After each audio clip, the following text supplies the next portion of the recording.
In the spring of 1960, Eli Cohen was working as an accountant, living a stable life with his new wife, until he received a knock on his office door. The man at the door said he was an intelligence officer with Israel's Ministry of Defense. He offered Eli a job that involved traveling to Europe and Arab countries. Initially, Eli wasn't interested. He preferred to spend time with Nadia, who was pregnant with their first child, and even the offer of doubling his salary wasn't enough to sway him. However, about a month later, Eli learned he was being laid off due to cutbacks with only 10 days' notice. When the mysterious man from the Ministry of Defense reappeared offering the job again, Eli reconsidered. He trained secretly for months, where his memory and composure were rigorously tested, like glancing at a table of objects and recalling them in detail. Eli had a phenomenal memory. He could identify a car's make, model, and year with a glance. He learned how to spot a tail discreetly by glancing at reflections in shop windows to monitor those behind him without turning around.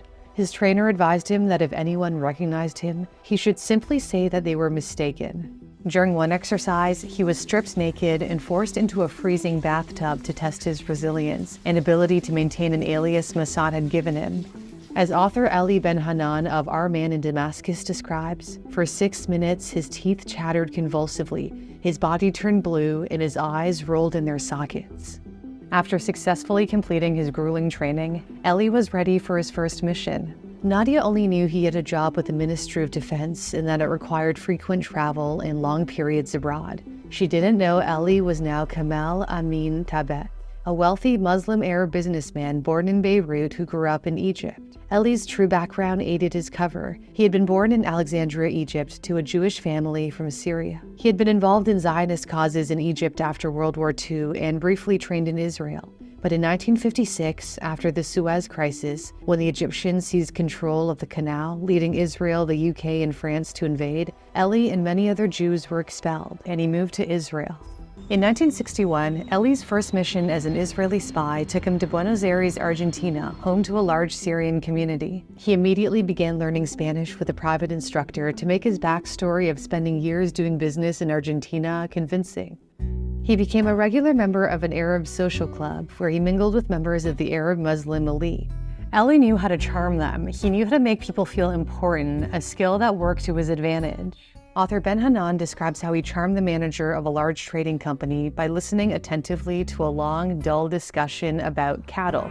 When he heard that the manager exported meat to Israel but not Syria, Eli cleverly said, "You mean to say you sell meat to the Zionists and not to the fatherland?" Aligning himself with Arab nationalist sentiments made his cover more convincing. Through a connection with a trading company manager, Eli was invited to a birthday celebration at the Syrian embassy, where he was introduced to General Amin al-Hafez, the military attaché at the embassy. General al-Hafez was one of the leaders of the Ba'ath Party in Syria, working against Egyptian President Gamal Abdel Nasser. Although Nasser promoted Arab unity, Baathists felt he was prioritizing Egypt's interests and sidelining Syria's. They also viewed him as too accommodating to the West. Eli sensed the general's ambition and flattered him, saying, "Why, General, everyone's saying you're one of the leaders of the party that'll put an end to Syria's inferiority." The remark had the desired effect. Author Ben-Hanan described how al-Hafez's face lit up. Impressed, the general invited him to his office, sharing hints of his political plans that his party would soon come to power. Israel was wary of the Ba'ath Party's rise due to its strong Arab nationalist and anti-Israel stance. Eli listened carefully to every detail and reported back to Tel Aviv each morning. He translated his intelligence reports into numerical codes using a codebook written in invisible ink. Each coded message was recorded on tape, and he used a transistor radio with a hidden transmitter to broadcast the message over a secure frequency. To maintain secrecy, he used a chemical mixture to destroy the codebook after each use.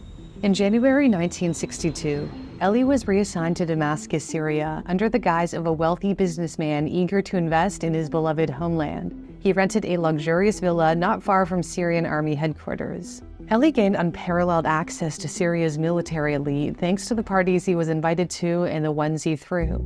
He befriended George Salem Saif, an announcer director of Radio Damascus, the official broadcasting service of the Syrian government. Through George, he met Colonel Salim Hatoum, who revealed that the Ba'ath Party planned a military takeover.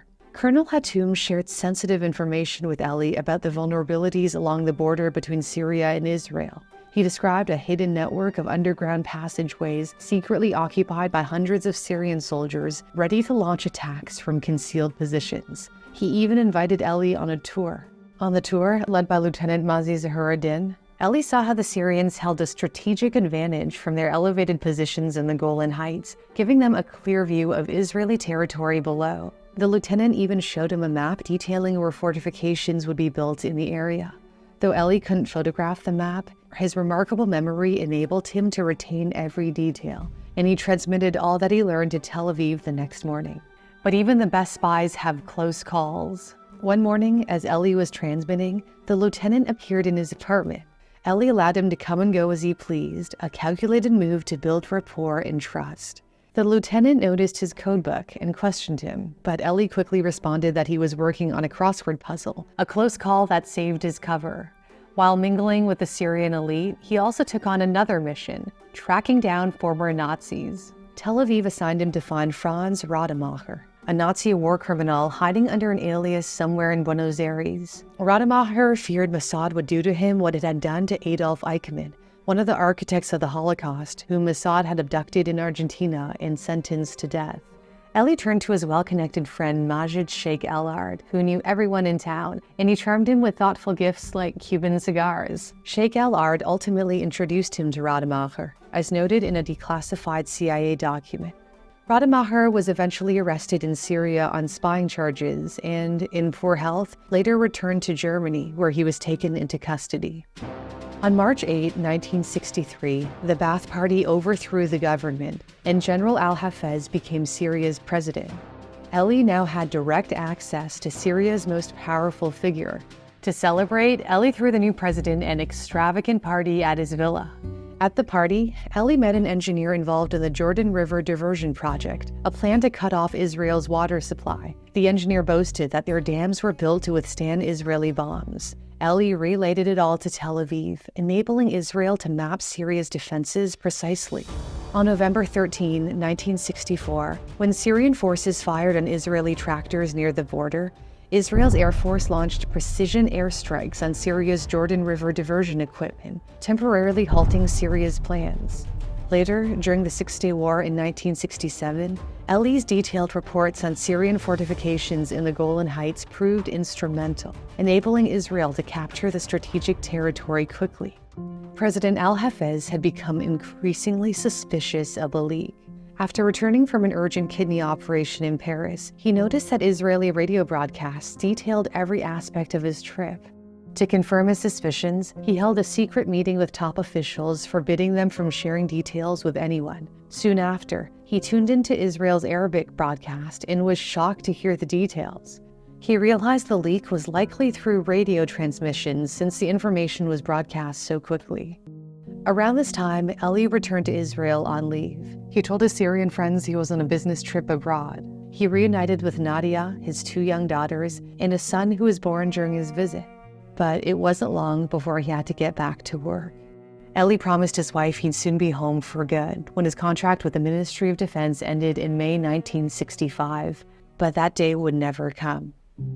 On January 24, 1965, security agents burst into Ellie's apartment as he was broadcasting to Tel Aviv. According to Israel, his transmissions had been intercepted and traced by Syrian intelligence. The security agents forced Ellie to send false information to Israel. The Syrian army is in a state of alert. But Ellie transmitted the message at slower speeds so Tel Aviv would understand that he had been captured. President al-Hafez staged a show trial with the outcome already determined. On May 8, 1965, Ellie Cohen was sentenced to death for espionage. Nadia listened to the radio as Ellie's sentencing was broadcast. Author Ben Hanan describes her reaction. With the last of her strength, Nadia Cohen pounded the radio in front of her. Her fist smashed the glass and hurled the radio to the ground. Then, with a hysterical scream, she rushed at the windows and smashed all the window panes one after the other. Ellie's brother rushed to her side to comfort her. Syria rejected Israel's offer to exchange him for 10 Syrian spies and millions in aid and supplies. Ellie's plight garnered sympathy and support across the Western world. Canadian Prime Minister John Diefenbaker begged the Syrian president to reconsider. The Pope sent a personal message to President al-Hafez, yet nothing would change his mind. He felt betrayed by a man whom he considered a close friend. Al-Hafez personally interrogated Eli and was shocked to discover Eli wasn't Muslim. He had trouble reciting the opening chapter of the Quran, one of the most important verses in Islam. He was stunned to realize Eli was Jewish. Before his public execution, Eli was permitted to write a letter to his wife and children. To my dear Nadia and my dear family, I'm writing you these last words. My beloved Nadia, take care of yourself and our children. Look after them, care for them, and give them the best education possible. You are free to remarry, to give our children a father. I'm begging you not to mourn for the past, but to look to the future. I am sending you my last kisses, and to the rest of my family, especially my mother. Please pray for my soul. He was permitted to pray with a Jewish rabbi.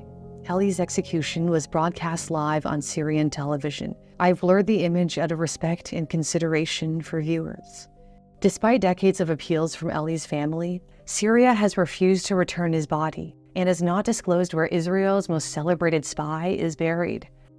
Eli Cohen's work reminds us of the importance of safeguarding what matters most, whether it's a nation or, on a personal level, your privacy and security.